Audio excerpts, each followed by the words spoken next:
Sink or swim. It is entirely up to you. What is it? What's entirely up to you? And do you think, feel, or believe that things are entirely up to you? I wish that 40 years ago, maybe even longer, how old am I? No, I wish sooner than that. I wish 50 years ago, somebody would have sat me down and said, what you achieve in life, what you become, who you show up as, what you choose to do,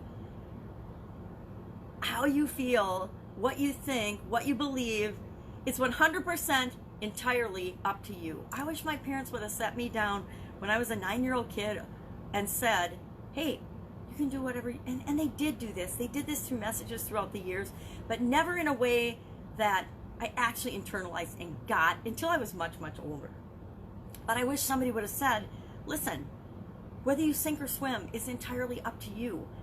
Whether you have a happy life or a sad life or a miserable life or a terrible life or an awesome life, it's entirely up to you. You get to choose and decide exactly what you want. And I wish somebody would have sat me down and told me that. I wish somebody would have sat me down and told me that humans overcomplicate everything. I wish somebody would have sat me down and told me all the things that I know now when I was a kid so that I could, and would I really? Probably not. I mean, everything, every experience that I've been through, every win, every loss, every trial, every tribulation, every struggle, every heartbreak, every death, everything has brought me to this moment right now and who I am right now, and that I can say with the utmost belief and confidence and knowing that everything that happens to me is for me, and doesn't always feel that way, right? I mean, I'm going through some personal physical things and vision things that I don't think I would have wished on myself, and I don't know why, but for some reason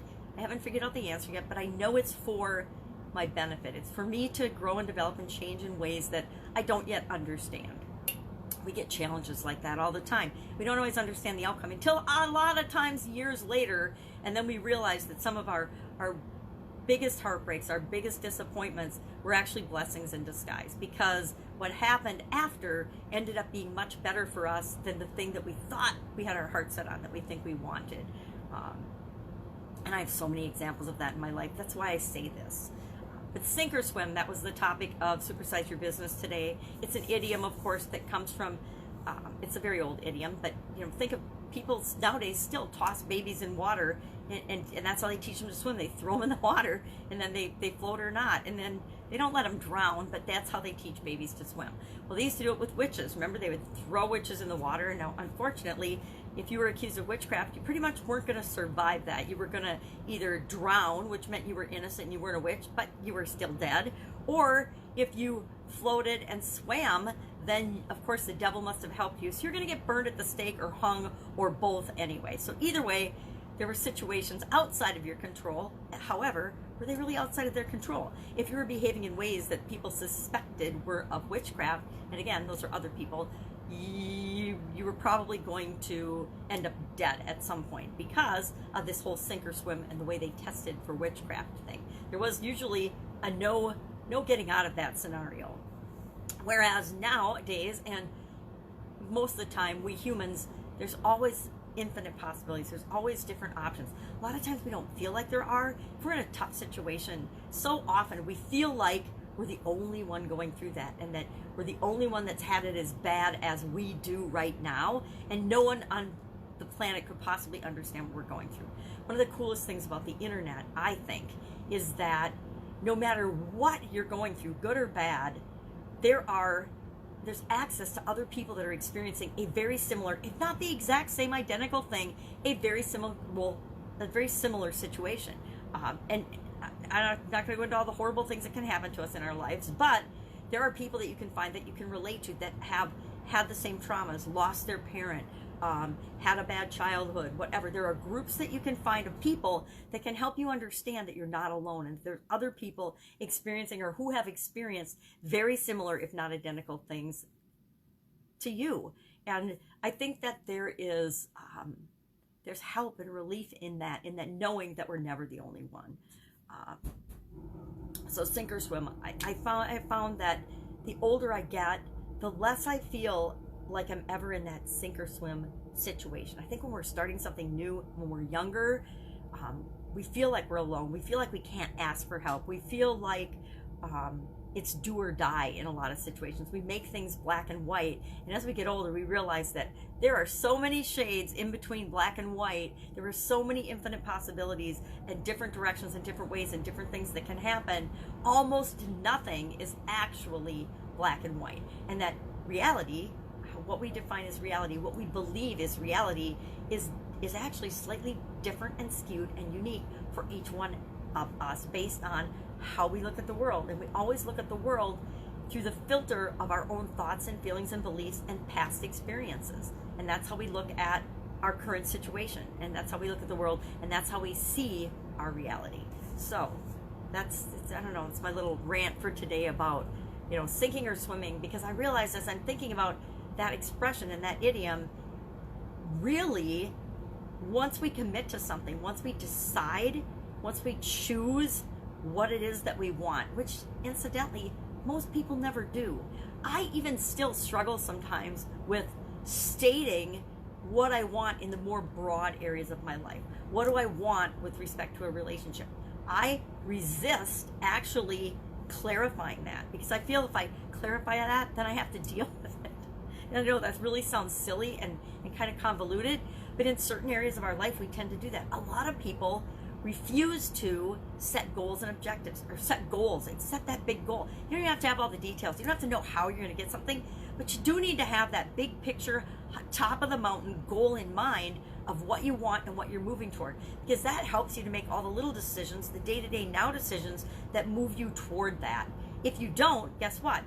It's like, and everyone uses this analogy that in my world, it's like getting in the car, going on a trip, but not having a destination in mind. It was, pre-GPS days when you couldn't put in a location where you wanted to go, and then it would tell you step by step how to get there. I love GPSs for that, because it forces you to think with the end in mind. It forces you, like we should always be thinking, what do I want? What's my big goal? It always breaks down to first deciding, what do I want?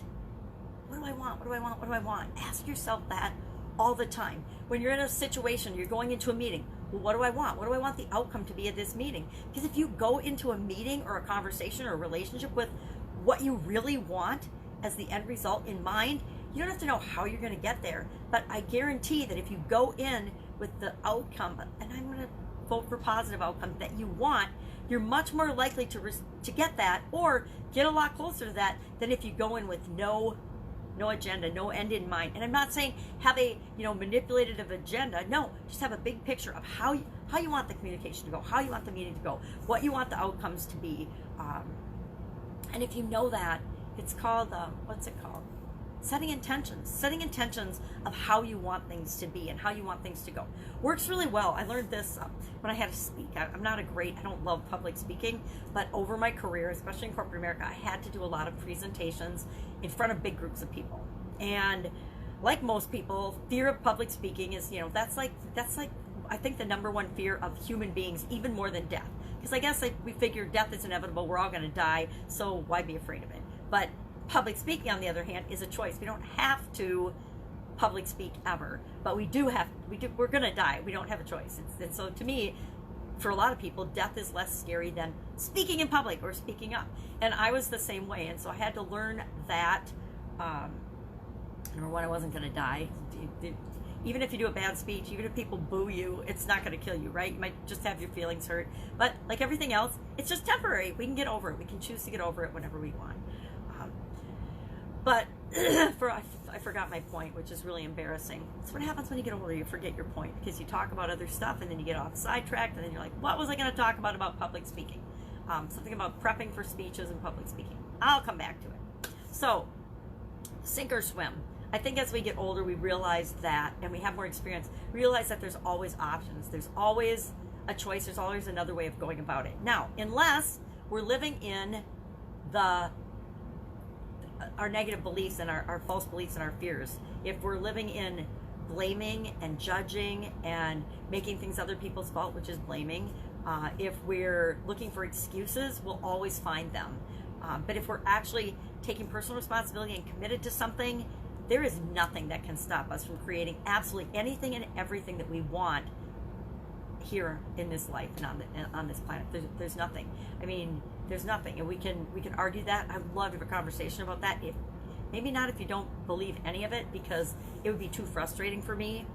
Now, if you talked to me 30 years ago, 35 years ago, I would not have necessarily said that I believed that I had control over the majority of my life. I thought that outside forces, other people's opinions and things were very, very important.